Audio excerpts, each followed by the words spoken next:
یہ ہمارے ایمان کے کمزور ہونے کی علامت ہے کہ ہم سب زبانی ایماندار ہیں، عملی ایماندار نہیں ہیں۔ ورنہ ایمان اس چیز کا ہی نام ہے کہ ایمان اسے کہتے ہیں، ایمان جس کے دل کے اندر ہے اور جس کے پاس ایمان ہے، وہ ایمان بندے کو اس کے اعمال پہ کھڑا کر دے۔ اگر ایمان ہمارا ہمیں اعمال پہ آمادہ نہیں کر پا رہا ہے، میرا ایمان ہمیں اس کام کو کرنے کے لیے تیار نہیں کر پا رہا ہے، اس کا معنی یہ ہے کہ ہم صرف زبان کے ایماندار ہیں، حقیقی معنی میں ہم ایمان والے نہیں ہیں۔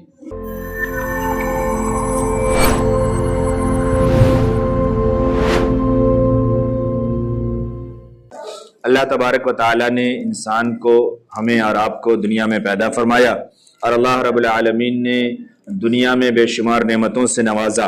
انہی تمام نعمتوں میں سے یہ ایام، یہ دن بھی ہیں اور یہ موسم بھی ہیں۔ ہمارے پاس الگ الگ طرح کے موسم آتے ہیں اور جاتے ہیں۔ ہماری زندگی یوں جب آگے بڑھتی ہے تو زندگی میں ہم الگ الگ بہاریں دیکھتے ہیں۔ ایک موقع آتا ہے کہ ہم گرمی کا موسم دیکھتے ہیں، پھر ایک موقع آتا ہے کہ ہم برسات دیکھتے ہیں، پھر ایک موقع وہ ہے جسے ہم سب آج کل دیکھ رہے ہیں، ٹھنڈی کا موسم۔ تو مومن کے لیے ہر موسم یہ قابل قدر ہے، اور ہر موسم وہ ہے جس میں اللہ رب العالمین کا شکر ادا کرے، اور اللہ رب العالمین کی دی ہوئی نعمتوں کو بندہ استعمال کرتا ہے، کرے اور برتے، لیکن اپنے رب کے احسانات کو، انعامات کو احسان کے ساتھ یاد کرے، شکر کے ساتھ یاد کرے۔ کسی بھی موسم میں اور کسی بھی نعمت پر ہمیں اترانا نہیں چاہیے، فخر نہیں کرنا چاہیے، اور حالات چاہے جیسے بھی ہو جائیں، موسم چاہے جیسا بھی ہو، دن چاہے جیسے بھی ہوں، ان تمام دنوں میں، ان تمام موسموں میں، کسی بھی حال میں ہمیں اپنے مالک کو، اپنے خالق کو، رب العالمین کو نہیں بھولنا چاہیے، اور آپ کے دیے ہوئے اور احسان کیے ہوئے انعامات کو بھی ہر حال میں یاد رکھنا چاہیے۔ آج ہم سب اللہ رب العالمین کہ دی ہوئی ہر ایک نعمت کو استعمال کر رہے ہیں۔ ہر ایک سانسیں ادھار ہے، دنیا میں ہوا پانی ہم استعمال کر رہے ہیں، امیری غریبی، صحت و تندرستی، جو کچھ ہمیں دنیا میں نصیب ہوا ہم سب کو استعمال کرتے ہیں۔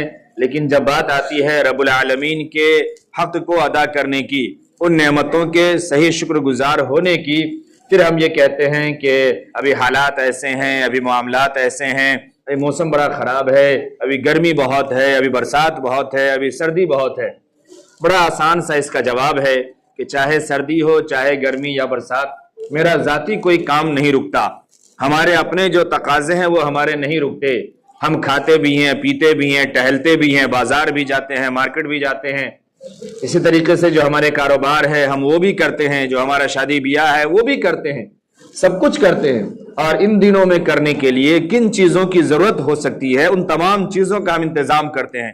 کہ برسات کا موسم ہے تو اس موقع میں ہماری تقریبات ہوگی تو کیسی جگہ پہ ہونی چاہیے، گرمی کے موسم میں اگر ہم اپنی کوئی شادی بیاہ، کوئی فنکشن کر رہے ہیں تو کس انتظام کے ساتھ کرے، کیسی جگہوں میں کرے جہاں اے سی بھی ہو، کولر بھی ہو، ہواؤں کا انتظام بھی ہو۔ تو ہر ایک چیز کا ہم انتظام کرتے ہیں۔ لیکن جب بات آتی ہے کہ رب العالمین کے بارگاہ میں آنا ہے، جب اللہ کے سامنے سر جھکانا ہے، اور اللہ کے دیے ہوئے نعمتوں اور دی ہوئی زندگی، جو ادھار سانسیں ہم جی رہے ہیں، ان ادھار سانسوں کا حساب دینا ہے، پھر ہمارے سامنے تمام موسم آ جاتے ہیں، تمام موسم کی پریشانیاں آ جاتی ہے۔ یہ ہمارے ایمان کے کمزور ہونے کی علامت ہے کہ ہم سب زبانی ایماندار ہیں، عملی ایماندار نہیں ہیں۔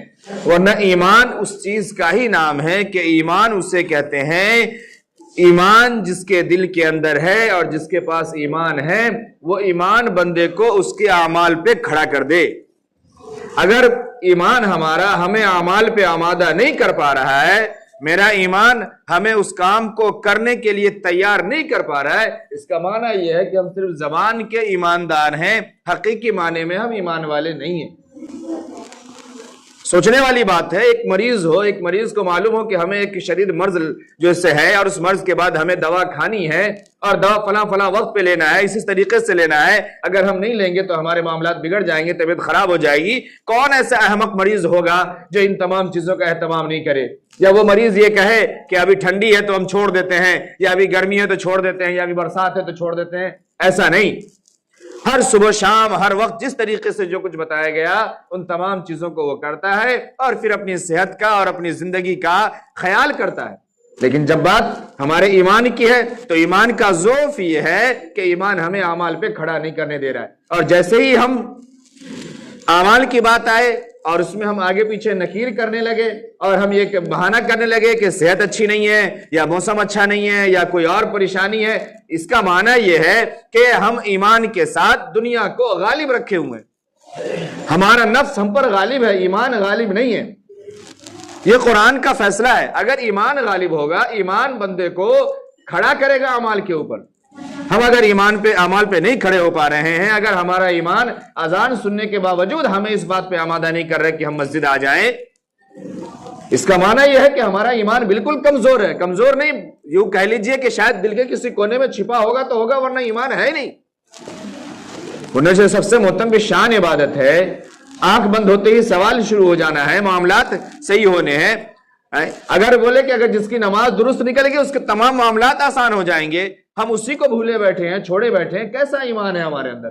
ہم کیسے ایمان کے ساتھ زندگی گزار رہے ہیں؟ یہ ہمیں سوچنے کی ضرورت ہے۔ اس لیے میں یہ عرض کر رہا ہوں کہ مومن کے لیے کوئی بھی موسم ہو، کوئی بھی چیزیں ہو، وہ اس کے پریشانی کا سبب نہیں ہے، وہ اس کے اجر کو بڑھانے کے لیے ہے، اس کے نامہ اعمال میں اس کے ثواب کو بڑھانے کے لیے ہے۔ لیکن جب ہم پوری طرح سے نفس کے غلام بیٹھے ہوئے ہیں، نفس کے اسیر بنے ہوئے ہیں، تو پھر ہمیں اس سے فرق نہیں پڑتا۔ حالانکہ قرآن نے بڑی وضاحت سے کہا ہے، بڑی وضاحت سے صاف صاف فرمایا وَآثَرَ الْحَيَاةَ الدُّنْيَا فَإِنَّ الْجَحِيمَ هِيَ الْمَأْوَىٰ، کہ دیکھو اگر نفس تمہارا غالب ہے، اگر دنیا کو تم ترجیح دیتے ہو، دنیا کو سمجھتے ہو کہ یہ نہیں ہوا تو یہ کر لیں گے، یہ نہیں ہوا تو یہ کر لیں گے، دنیا کے تمام کام کو تم نے ترجیح دے دیا، تمام کام کو تم نے مان لیا، اپنا لیا، لیکن اللہ کے کام کو نہیں مانا، اللہ کے ایمان تقاضے کو پورا نہیں کیا، ایمان کے مطابق کھڑے نہیں رہے، پھر سمجھ لو کہ ٹھکانہ جہنم ہے۔ اور آگے اللہ نے صاف صاف فرمایا وَنَهَا النَّفْسَ عَنِ الْهَوَىٰ، خواہش سے بچ گئے، اپنے نفس کی باتوں سے بچ گئے، اپنے آپ کو روک لیے۔ نفس یہ کہہ رہا ہے ٹھنڈی ہے چھوڑ دو بستر میں رہو، نہیں، اللہ کا احکام ہے، ہم ایمان والے پورا کرنا ہے۔ نفس یہ کہہ رہا ہے ابھی اے سی چل رہا باہر نہ نکلو گرمی بہت ہے، نہیں، ہم نکلیں گے، اللہ کی طرف سے اعلان ہو گیا ہے۔ نفس یہ کہہ رہا راستے میں پانی ہے، نہیں نکلو، ہم یہ کہتے ہیں نہیں ابھی پانی میں تو ناشتے کا سامان لے کر کے آئے ہیں، ابھی پانی ہی میں تو نوکری کر کے آئے ہیں، لیکن نماز کے لیے کیوں نہیں جائیں گے؟ جب یہ کہہ کر کے ہم اپنے نفس کو دباتے ہیں اور ایمانی تقاضے پہ کھڑے ہوتے ہیں اور ہمارا ایمان ہمیں اس بات کے لیے آمادہ کرتا ہے، پھر قرآن کہہ رہا ہے اور اللہ بیان فرما رہا ہے وَنَهَا النَّفْسَ عَنِ الْهَوَىٰ فَإِنَّ الْجَنَّةَ هِيَ الْمَأْوَىٰ، پھر تمہارا ٹھکانہ جنت ہے، پھر جنت عطا فرمائیں گے۔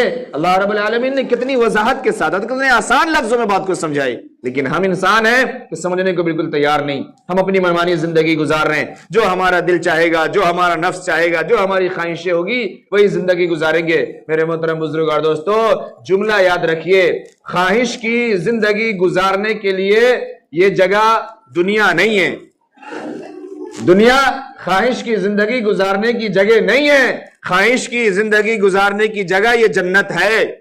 دنیا جو ہے یہ جنت بنانے کے لیے نصیب ہوئی ہے، جنت میں اپنا ٹھکانہ، اپنا گھر، اپنا پلاٹ بک کرانے کے لیے دنیا ملی ہے، اور ہم دنیا کو خواہش کی زندگی بنا کر کے جی رہے ہیں، پھر آگے کا انجام یہ بہت برا ہونے والا ہے، یاد رکھیے گا۔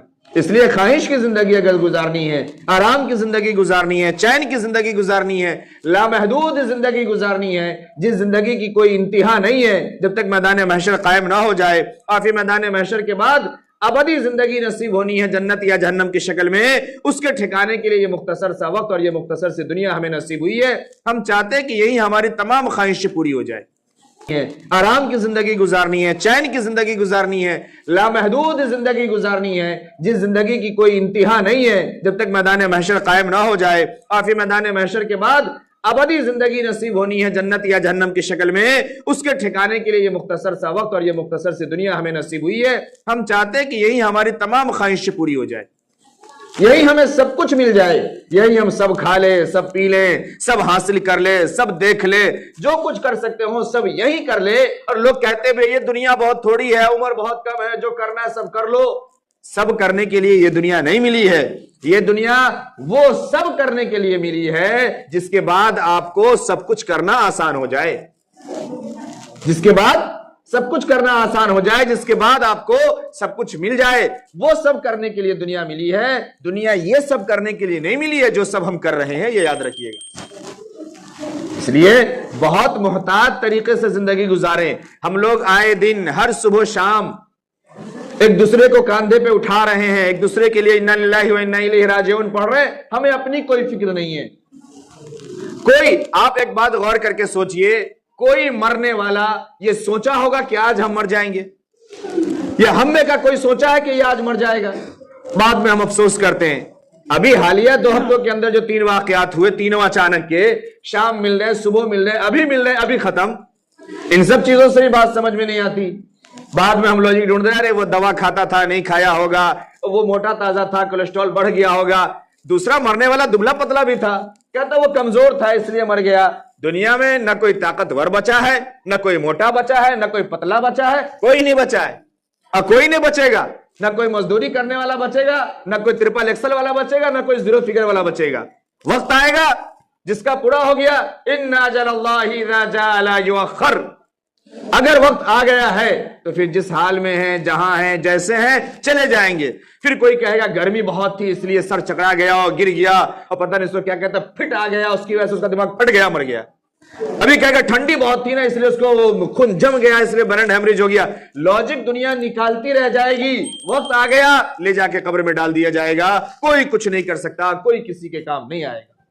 اس لیے میرے محترم بزرگ اور دوستو, ہم اپنے عمر کے کسی حصے میں اس خوش فہمی میں نہ رہیں کہ ہم تیاری بعد میں کر لیں گے. ہم تیاری بعد میں کر لیں گے.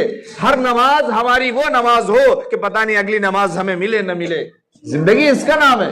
ہر صبح وہ ہو کہ پتہ نہیں اگلی شام ہو یا نہ ہو. ہر رات کو ہم یہ دعا پڑھ کے سوتے ہیں, اللہم بسمک اموت, تیرے نام کے ساتھ اب ہم مر رہے ہیں, معلوم نہیں صبح ہوگی یا نہیں ہوگی. اس کے بعد جب صبح ہوتی ہے تو پھر ہم کہتے ہیں الحمدللہ الذی احیانا. تمام تعریف ہے اس رب العالمین کے لیے جس نے ہمیں موت کے بعد زندگی دے دی. بعدما اماتنا والیہ النشور. اور اسی طریقے سے ہم تمام کو مرنے کے بعد پھر اپنے سامنے کھڑا کر دیا جائے گا اور اس کے سامنے حاضر ہونا ہے. یہ زندگی ہے. ہماری روز کی نیند جو ہے یہ کیا ہے؟ یہ موت صغرا ہے. یہ چھوٹی موت ہے جو روز کی نیند ہمیں یہ احساس دلاتی ہے کہ دیکھو ابھی تم رات کے 11 بجے تک 12 بجے تک کہاں تھے, اور پھر اب 4 گھنٹے تم کہاں تھے. تمہیں پتا بھی ہے اس 4 گھنٹے میں دنیا میں کیا کیا ہو رہا تھا, تمہارے اگل بگل میں, تمہارے اڑوس پڑوس میں کیا کیا ہوا, کچھ معلوم بھی ہے؟ کچھ نہیں معلوم. ہم خواب غفلت میں ہیں, روح ہماری کہیں اور نکل چکی ہے, اور اس کے بعد اللہ نے ایک دل کا سسٹم رکھا ہے. وہ دل صرف ہمارا دھیرے دھیرے دھڑک رہا ہے, اور پھر وقت آتا ہے جب جاگنے کا وقت ہوتا ہے, پورے قدرت کے سسٹمیٹک طریقے سے پھر ہمارا پورا جسم اپنے حرکت میں آتا ہے اور ہم اٹھ کھڑے ہوتے ہیں. تو سوتے بھی ہیں اس کے نام سے اور جاگتے بھی ہیں اس کے نام سے, یہ احساس دلانے کے لیے اور یہ یقین کے لیے کہ ہمارا جینا بھی آپ کے لیے ہے اور مرنا بھی آپ کے لیے ہے, اور کب مر جائیں یہ بھی نہیں معلوم, اور کب تک زندہ رہیں یہ بھی نہیں معلوم. ان صلاتی و نسکی و محیای و مماتی للہ رب العالمین. کوئی چیز نہیں, یہاں تک کہ ہماری جو قربانیاں ہیں, ہماری جو عبادتیں ہیں, ہمارا جو مرنا ہے, ہمارا جو جینا ہے, یہ سب اللہ کے لیے ہے. اور اگر اس یقین کے ساتھ اور اس ایمان کے ساتھ اگر ہم زندگی نہیں گزار رہے ہیں, اپنے صبح شام کو نہیں بسر کر رہے, اس کا معنی یہ ہے کہ ہمارے اندر ایمان نہیں ہے. ہم ایمان والا اپنے کو دکھلا رہے ہیں, ثابت کرنے کی کوشش کر رہے ہیں, ایمان نہیں ہے. اس لیے میرے محترم بزرگ اور دوستو, ہم ہر دن کو, ہر لمحے کو, ہر موسم کو اگر ہم جینا چاہتے ہیں, اگر اس سے اپنانا چاہتے ہیں اور اس سے اپنے نامہ اعمال میں کارآمد بنانا چاہتے ہیں, تو اپنے ایمان کو, اپنے یقین کو پورے طور پہ مضبوط کرنا پڑے گا, اور ایسا ایمان اپنے اندر پیدا کرنا پڑے گا جو ایمان ہمیں ہر حال میں, ہر موسم میں, ہر صبح شام میں, ہر دن اور رات میں اعمال کے لیے ہمیں کھڑا کر سکے. اگر ایمان ہمیں کھڑا ہی نہیں کر پا رہا ہے اعمال کے لیے تو ہم کیسے ایمان والے؟ ہمیں سوچنے کی ضرورت ہے. اور آج تو میں بارہا کہتا ہوں, جملہ خراب لگتا ہے, آج تو آپ جنازے میں شامل ہو تو ذرا سا غور کیجئے, جنازے میں شامل ہونے والے لوگوں میں کہوں 3 حصہ لوگ وہ ہوتے ہیں جو صرف بھیڑ کی شکل میں ہوتے ہیں, انہیں یہ بھی نہیں معلوم کہ میں جنازے میں آیا ہوا ہوں. وہاں بھی ہنسی ہو رہی ہے, تفریح ہو رہی ہے, مذاق ہو رہا ہے, ایک دوسرے کی ٹانگ کھچائی ہو رہی ہے, اور پوری وہ عجیب سی محفل لگی ہوتی ہے, سمجھ میں نہیں آتا کسی کے ولیمے میں ہے یا کسی کے جنازے میں. اور دوسری طرف باقاعدہ وہ جو ڈیک چڑھا ہوا ہوتا ہے تو اس کی تیاری بھی چل رہی ہوتی ہے, تو آدھے لوگوں کا دھیان ادھر ہوتا ہے, ادھر سے چھوٹو اور بھاگو ڈیک کی طرف, محلے والا چڑھا کے رکھا ہوگا ڈیک, وہ کھانا ہے. ہم یہاں تک آ گئے, ہمارا ایمان یہاں ہے. ہم کسی کے غم میں شامل ہونے کے بجائے, غم میں شریک ہونے کے بجائے, اور اپنے آپ کو, ہر مرنے والا یہ پیغام دے کے جاتا ہے کہ تمہارا انجام یہی ہے. ہر مرنے والا یہ پیغام دیتا ہے کہ تمہارا انجام یہی ہے، اور ہم جسے بھی قبرستان تک لے جاتے ہیں نا، وہ ہر میت اور وہ قبر ہی ہمیں یاد دلاتی ہے کہ تمہیں بھی یہیں آنا ہے، اپنے مقام اپنے ٹھکانے کو دیکھ کر کے جاؤ۔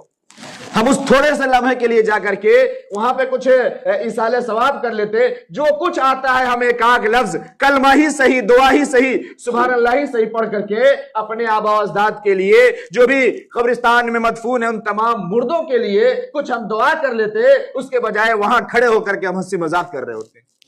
یہ ہمارا ایمان ہے۔ سوچئے کہ ہم ایمان کے کس درجے پہ آ چکے ہیں۔ اس لیے میرے محترم بزرگوں اور دوستو، اپنے یہ جسم جو ہے نا، ہمارا یہ جسم، یہ بہت کاہل ہے، یہ بہت سست ہے، اور یہ آرام طلب ہے۔ اس سے آپ جتنا آرام دیں گے نا، یہ اس سے زیادہ مانگے گا۔ آپ اسے جتنا سنائیں گے، یہ اور زیادہ سونے کو چاہے گا۔ اس سے جتنا نرم بستر دیں گے، یہ اور نرم بستر چاہے گا، اور اس سے جتنا آپ جفاکش بنائیں گے، اس سے جتنا استعمال کریں گے، اس سے جتنا محنت اور مشقت میں آپ ڈالیں گے، یہ جسم، یہ شریر ہمارا اتنا ہی مضبوط بھی ہوگا، اور اتنا ہی تمام چیزوں سے لڑنے کے لیے تیار اور آمادہ بھی رہے گا۔ اس لیے ذرا سا اپنے نفس کو اور اپنے من کو تیار کر کے، اور اپنے اس خواہش اور اپنے اس جسم کی کمزوری کے اوپر نہ آئے، جسم کو مضبوط بنائے، حالات سے لڑ کے، صبح شام سے لڑ کر کے، ورنہ ہم اگر اس کو آرام دیں گے، یہ آرام اتنا چاہے گا، اتنا چاہے گا، اتنا چاہے گا کہ پھر ہم کسی کام کے نہیں رہ جائیں گے۔ اور آج ہمارے روح اور جو ہماری خواہش ہے، جو ہمارے جسم کی آرام طلبی ہے، اسی کا نتیجہ یہ ہے کہ ہم آرام طلب بنتے بنتے بنتے بنتے بنتے بنتے اس حال تک پہنچ گئے کہ ہمارے جسم نے ہمیں ایمان سے الگ کر دیا۔ پتہ نہیں اب جملہ میرا سمجھ پاتے کہ نہیں میں کیا کہتا ہوں۔ جسم کے چکر میں آ کر کے ہم نے ایمان کو چھوڑ دیا۔ آج جسم کہہ رہا ہے آرام کر لو، ہم ایمان کی بات نہیں مان رہے۔ اب سوچتا ہے کہ تمہارا انجام یہی ہے، اور ہم جسے بھی قبرستان تک لے جاتے ہیں نا، وہ ہر میت اور وہ قبر ہی ہمیں یاد دلاتی ہے کہ تمہیں بھی یہیں آنا ہے، اپنے مقام اپنے ٹھکانے کو دیکھ کر کے جاؤ۔ ہم اس تھوڑے سے لمحے کے لیے جا کر کے وہاں پہ کچھ ایصال ثواب کر لیتے، جو کچھ آتا ہے ہم ایک آگ لفظ کلمہ ہی صحیح، دعا ہی صحیح، سبحان اللہ ہی صحیح پڑھ کر کے اپنے آباء و اجداد کے لیے، جو بھی قبرستان میں مدفون ہیں ان تمام مردوں کے لیے کچھ ہم دعا کر لیتے، اس کے بجائے وہاں کھڑے ہو کر کے ہم ہنسی مذاق کر رہے ہوتے۔ یہ ہمارا ایمان ہے۔ سوچئے کہ ہم ایمان کے کس درجے پہ آ چکے ہیں۔ اس لیے میرے محترم بزرگوں اور دوستو، اپنے یہ جسم جو ہے نا، ہمارا یہ جسم، یہ بہت کاہل ہے، یہ بہت سست ہے، اور یہ آرام طلب ہے۔ اس سے آپ جتنا آرام دیں گے نا، یہ اس سے زیادہ مانگے گا۔ آپ اسے جتنا سنائیں گے، یہ اور زیادہ سونے کو چاہے گا۔ اس سے جتنا نرم بستر دیں گے، یہ اور نرم بستر چاہے گا، اور اس سے جتنا آپ جفاکش بنائیں گے، اس سے جتنا استعمال کریں گے، اس سے جتنا محنت اور مشقت میں آپ ڈالیں گے، یہ جسم، یہ شریر ہمارا اتنا ہی مضبوط بھی ہوگا، اور اتنا ہی تمام چیزوں سے لڑنے کے لیے تیار اور آمادہ بھی رہے گا۔ اس لیے ذرا سا اپنے نفس کو اور اپنے من کو تیار کر کے، اور اپنے اس خواہش اور اپنے اس جسم کی کمزوری کے اوپر نہ آئے، جسم کو مضبوط بنائے، حالات سے لڑ کے، صبح شام سے لڑ کر کے، ورنہ ہم اگر اس کو آرام دیں گے، یہ آرام اتنا چاہے گا، اتنا چاہے گا، اتنا چاہے گا کہ پھر ہم کسی کام کے نہیں رہ جائیں گے۔ اور آج ہمارے روح اور جو ہماری خواہش ہے، جو ہمارے جسم کی آرام طلبی ہے، اسی کا نتیجہ یہ ہے کہ ہم آرام طلب بنتے بنتے بنتے بنتے بنتے بنتے اس حال تک پہنچ گئے کہ ہمارے جسم نے ہمیں ایمان سے الگ کر دیا۔ پتہ نہیں اب جملہ میرا سمجھ پاتے کہ نہیں میں کیا کہتا ہوں۔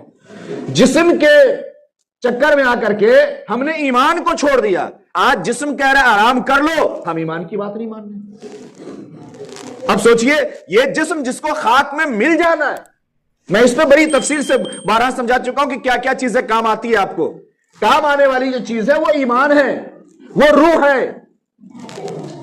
ہم اس کو بھول گئے۔ جسم کی صرف تن آسانی کے چکر میں ہم نے ایک ایک چیز کو چھوڑ دیا۔ اب ہم بہانہ لگائے بیٹھے ہیں، سردی بھی ہے، گرمی بھی ہے، اور برسات بھی، اور کھایا ہے ابھی نہیں کھایا ہے، اور ابھی ایسے ہیں ابھی ویسے ہیں، اور ہمارا ایمان ہم سے الگ ہو چکا، اور ایمانی تقاضے پہ ہم عمل نہیں۔ نہ ہمیں اذان کی کوئی فکر ہو رہی ہے، نماز کی کوئی فکر ہو رہی ہے، نہ صبح شام کی کوئی فکر ہو رہی ہے، نہ کسی غریب اور یتیم اور بیوہ اور مسکینوں کے لیے ہم سہارا بن پا رہے، نہ کسی کی کوئی مدد کے لیے ہم ہاتھ اٹھا پا رہے، کچھ نہیں، صرف اپنی تن آسانی کے چکر میں۔ آج آپ دیکھیے، کوئی آپ کے سامنے گر جائے کیچڑ میں، کسی کا ایکسیڈنٹ ہو جائے، یا کوئی یوں ہی پھسل جائے، آج ہم میں کا 4-5 کہ تو اٹھا دے، تو اٹھا دے، تو اٹھا دے، خود نہیں اٹھاتے۔ کیوں معلوم ہے؟ خود اٹھائیں گے نا، سوٹ بوٹ پہ کچرا لگ جائے گا۔ بات سمجھ میں آ رہی ہے آپ کو؟ خود اگر اٹھا دیں گے کپڑا گندا ہو جائے گا۔ اپنے کپڑے کو گندا نہ کرنے کے لیے آواز دے کے کسی کو بلوا رہا ہے، اس کو اٹھوا رہا ہے، تب تک نہ جانے اس کو اور کیا کیا تکلیف پہنچ سکتی ہے گرنے کے بعد، لیکن خود نہیں اٹھاتے۔ کپڑا دھل سکتا ہے لیکن ایک بار جو یہ آپ کے ایمان کے کمزوری کی علامت لگ گئی، یہ نہیں دھل سکتی ہے۔ اگر دوسروں کی ہمدردی نہیں ہے دل میں کسی انسان کی، اللہ اور اللہ کے حبیب نے جانوروں تک کے رعایت دی ہے اور ان کے ساتھ حسن سلوک کا معاملہ کہا، ہم کسی اپنے کو دیکھ کر کے، کسی پڑوسی کو دیکھ کر کے، کسی انسان کو دیکھ کر کے اگر ہمارے اندر خود کرنے کی طلب پیدا نہیں ہوتی ہے اور ہم ہاتھ اور پاؤں نہیں بڑھا پا رہے، اس کا معنی یہ ہم نیک نہیں ہیں۔ ہم دنیا میں جس نام سے، محلے میں جس نام سے پہچانے جاتے ہیں وہ الگ بات ہے، لیکن ہم نیک نہیں ہیں، ہمارے دل کے اندر صحیح ہمدردی نہیں ہے۔ یہ بات سمجھ لیجئے، یہ ایمان کے کمزور ہونے کی علامت ہے۔ اس لیے میرے محترم بزرگ اور دوستو، ہم اپنے ایمان کی فکر کریں۔ اس سردی کا موسم، یہ موسم بھی مومن کے لیے بہار ہے۔ حدیث میں ہے کہ موسم کی، یہ ٹھنڈی کا جو موسم ہے، یہ مومن کے لیے بہار کا موسم ہے، یہ مومن کے لیے اچھا موسم ہے۔ یہ اس لیے نہیں ہے کہ صرف ایک کے اوپر ایک، ایک کے اوپر ایک پہن لیں اور پھر رضائی میں اور کمبل میں گھسے رہیں اور ہیٹر بھی چلاتے رہیں، سب کچھ کرتے رہیں، نہیں، مومن کے لیے بہار کا موسم ہے۔ فرمایا کہ اس کے دن یہ چھوٹے ہو جاتے ہیں اور رات لمبی ہو جاتی ہے۔ دن میں چاہیے کہ مومن روزہ رکھ لے اور رات کو چاہیے کہ عبادت کر لے۔ گرمی کے موسم میں آپ تہجد نہیں پڑھ سکتے، آپ کو ایکسٹرا وقت نہیں ملتا تلاوت کرنے کے لیے، لیکن ٹھنڈی کے موسم میں آپ آسانی سے تلاوت کر سکتے ہیں، وقت نکال سکتے ہیں، ذکر کر سکتے ہیں۔ ٹھنڈی میں آپ کی آنکھیں یوں ہی رات کو بار بار کھل رہی ہوتی ہے، آپ اٹھ کر کے تہجد کی نماز پڑھ سکتے ہیں۔ اللہ نے اتنی نعمتوں سے نوازا ہے، صبح آفس جانا ہے، صبح کام پہ جانا ہے، صبح دکان جانا ہے، صبح پارٹی میں جانی ہے، کہیں جانا ہے، پھر ہمارا گیزر کام کر رہا ہے، موٹر کام کر رہا ہے، سمرسیبل کام کر رہا ہے، شیمپو بھی کام کر رہا ہے، صابن بھی کام کر رہا ہے، اور وہی اگر 2 گھنٹہ پہلے اٹھ کر کے اگر گیزر چلا کے وضو کر لیں گے، 1 گھنٹہ پہلے اٹھ کے وضو کر لیں گے، رب کے دربار میں کھڑے ہو جائیں گے تو کام نہیں کر رہے۔ اللہ کی دی ہوئی نعمتیں صرف دنیا کے لیے استعمال ہو رہی ہے، اللہ کے لیے استعمال نہیں ہو رہی ہے۔ ہم سوچیں کہاں ہے ہمارا ایمان اور کس طریقے کے ہیں۔ عبداللہ بن مسعود رضی اللہ تعالی عنہ جلیل القدر فقہائے صحابہ ہے، جب ٹھنڈی کا دن آتا فرماتے مرحبا بالشتاء، ٹھنڈی تیرا آنا مبارک ہو، تیرا آنا خوش آمدید ہو۔ وہ اسی لیے کہ ٹھنڈی تیری راتوں میں ہم عبادت لمبی کر لیتے ہیں اور تیرا دن چھوٹا ہو جاتا ہے، ہم اس میں روزہ رکھ لیتے ہیں۔ ٹھنڈی کا مہینہ یہ یوں ہی صرف بہانہ بازی اور نفس کے غلام بننے کے لیے نہیں ہے۔ سردی کے مہینے میں ایک حدیث میں ہے کہ ایمان کے اعلیٰ درجے پر ہے، وہ ایمان کے اعلیٰ درجے پر ہے وہ جو 3 کام کرتا ہے۔ اس 3 میں سے ایک کام یہ ہے کہ جو ٹھنڈی میں اور ٹھنڈی کی راتوں میں جلدی اٹھ کے غسل کر لیتا ہے۔ غسل جنابت بھی وہ ایسے وقت میں کر لیتا ہے کہ لوگ دیکھ نہ پائیں اور پھر وہ رب کے سامنے کھڑا ہو جاتا ہے، رب کے دربار میں آ جاتا ہے۔ وہ ایمان کے اعلیٰ درجے پر ہے، اتم درجے پر ہے۔ آج تو ہم کئی دن غسل ہی نہیں کرتے، دن کے 12 بجے بھی کوئی کہے، 2 بجے بھی کوئی کہتا ہے ہم پاک نہیں ہے۔ یہ ہمارے ایمان کا حال ہے۔ بتاؤ، ایک بندہ اپنے کو ایمان والا بھی کہہ رہا، مسلمان بھی کہہ رہا، پھر کہہ رہا ہم پاک بھی نہیں ہیں، جبکہ آقا صلی اللہ علیہ وسلم نے فرمایا، اور فقہ کا جب باب شروع ہوتا ہے نا، مسائل کے جب باب شروع ہوتے ہیں نا، وہاں پہ سب سے پہلا مسئلہ جو ذکر ہوا ہے اور سب سے پہلی حدیث جو آئی ہے وہ یہی ہے، الطہور شطر الایمان، کہ پاکی اور صفائی یہ آدھا ایمان ہے اور باقی آدھے میں پورا حصہ ہے۔ سب سے پہلی شروعات وہاں سے ہوتی ہے اور سب سے آخری نمبر پر ہمارے لوگ کہتے ہیں ہم پاک نہیں۔ آپ چلیے نا، اب تھوڑا سا اب سمجھئے نا، جائیے نا، ہمارے یہ حال ہے ہمارے ایمان کا۔ کمارا بھی یہی کہتا ہے اور جو بڑے بڑے ہیں وہ بھی یہی کہتے ہیں۔ یہ ہمارے ایمان کے کمزوری کی علامت ہے، اس لیے ہم سمجھے۔ دوسرے، سردی کا مہینہ ملا ہے، اپنے جس طریقے سے ہمیں اپنا خیال کرنا ہے، غریبوں کا بھی خیال کرنا ہے۔ مخلوق یہ عیال اللہ ہے اور اللہ کو سب سے زیادہ پسندیدہ وہ شخص ہے جو اللہ کے عیال کے ساتھ، اللہ کے بندوں کے ساتھ نیک معاملہ کرے، حسن سلوک کرے، اس کی خدمت کرے، وہ اللہ کو پسند ہے۔ اس لیے ٹھنڈی کا موسم ملا ہے جہاں ہم اپنے لیے نئے کپڑے لے رہے ہیں، نئے سویٹر، نئے جیکٹ، نئی تمام چیزیں لے رہے ہیں۔ اللہ نے ہمیں نوازا، منع نہیں ہے میرے بھائی، ہم لے سکتے ہیں، لیں، استعمال کریں۔ اس دنیا میں نہیں کریں گے تو قبر میں تھوڑی کوئی رکھ دے گا، قبر میں کوئی نہیں رکھ دے گا، اس لیے یہاں لیں، ہم استعمال کریں، لیکن کم سے کم غریبوں کو بھی ہم دیں۔ اگر نیا دے سکتے ہو نیا دیں، نہ نیا دے سکتے ہو تو کم سے کم جو اپنے لیے نیا لے لیے ہیں تو پرانا ہی اسے عزت کے ساتھ دے دیں کہ بھائی آپ استعمال کیجئے، آپ ضرورت مند ہیں، آپ لیجئے۔ جسے ہم دیکھیں آج کہتے لوگ ملتا نہیں، بھائی ڈھونڈے، لوگ ہیں ایسی بات نہیں ہے، ہم ڈھونڈتے نہیں ہیں۔ دوسرے جو ضرورت مند ہوتے ہیں نا وہ غیرت مند بھی ہوتے ہیں، یاد رکھیے گا، یہ قرآن بھی کہہ رہا، ہم ہی نہیں کہہ رہے ہیں۔ لا يسألون الناس الحافا، کبھی ہم نے سمجھا ضرورت مند جو ہوتا ہے، حاجت مند جو ہوتا ہے نا، وہ غیرت مند بھی ہوتا ہے۔ وہ ایک شرٹ کے اوپر ایک اور شرٹ پہن لے گا ٹھنڈک بچانے کے لیے، لیکن وہ آپ کے پاس نہیں جائے گا کہنے کے لیے کہ ہمیں ایک پھٹی جیکٹ اپنی دے دو، اب بات سمجھ میں آ رہی ہے؟ اس سے ٹوپی نہیں لپیٹ لے گا، پرانے کپڑے لپیٹ لے گا، لیکن آپ کے سامنے ہاتھ نہیں پھیلائے گا کہ مجھے ٹوپی دلوا دو۔ وہ غیرت مند بھی ہوتا ہے، ایسے لوگوں کے ساتھ پیار سے، محبت سے رشتہ بنا کر کے، تو میرا بھائی ہے، تو میرا چھوٹا ہے، تو میرا محلے کا ہے، تو میرا پڑوسی ہے، رشتہ بنا کر کے، انسانیت دکھا کر کے ہم ایسے شخص کی مدد کریں، یہ اللہ کو بہت پسند ہے۔ جو یہاں اللہ کے بندوں کی ضرورت کو پورا کرے گا، اللہ تبارک و تعالی میدان محشر میں اس کے بندوں کی ضرورت کو پورا کریں گے۔ حدیث میں ہے جو یہاں کسی ضرورت مند کو جوڑا پہناتا ہے، اللہ تبارک و تعالی ایسے شخص کو جنت کا سبز جوڑا پہنائیں گے۔ اور کیا بتائیں آپ کو، کیا سنائیں؟ میرے محترم بزرگ اور دوستو، اللہ کے حقوق کو بھی ادا کریں، ہم بندوں کو حقوق کو بھی ادا کریں۔ موسم کا بہانہ نہیں، یہ شریر کسی بھی موسم میں ہوگا، جانا ہوگا، یہ روح نکل جائے گی اور یہ شریر مٹی میں مل کے خاک میں چلا جائے گا۔ اس لیے ہم اپنی دنیا کو بھی بہتر بنائیں نیک اعمال کر کے، اور آخرت میں بھی کامیابی کا راستہ ڈھونڈیں، اور اپنے ایمان کو مضبوط کریں۔ جن کی سنت باقی ہے وہ ادا کر لیجیے۔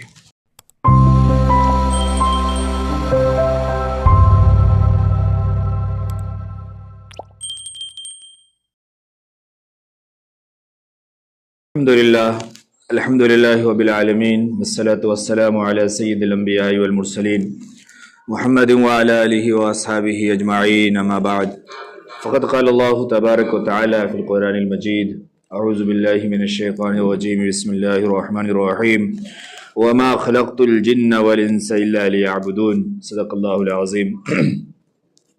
اللهم صل على محمد وعلى آل محمد وبارك وسلم كما صليت وباركت على إبراهيم وعلى آل إبراهيم إنك حميد مجيد۔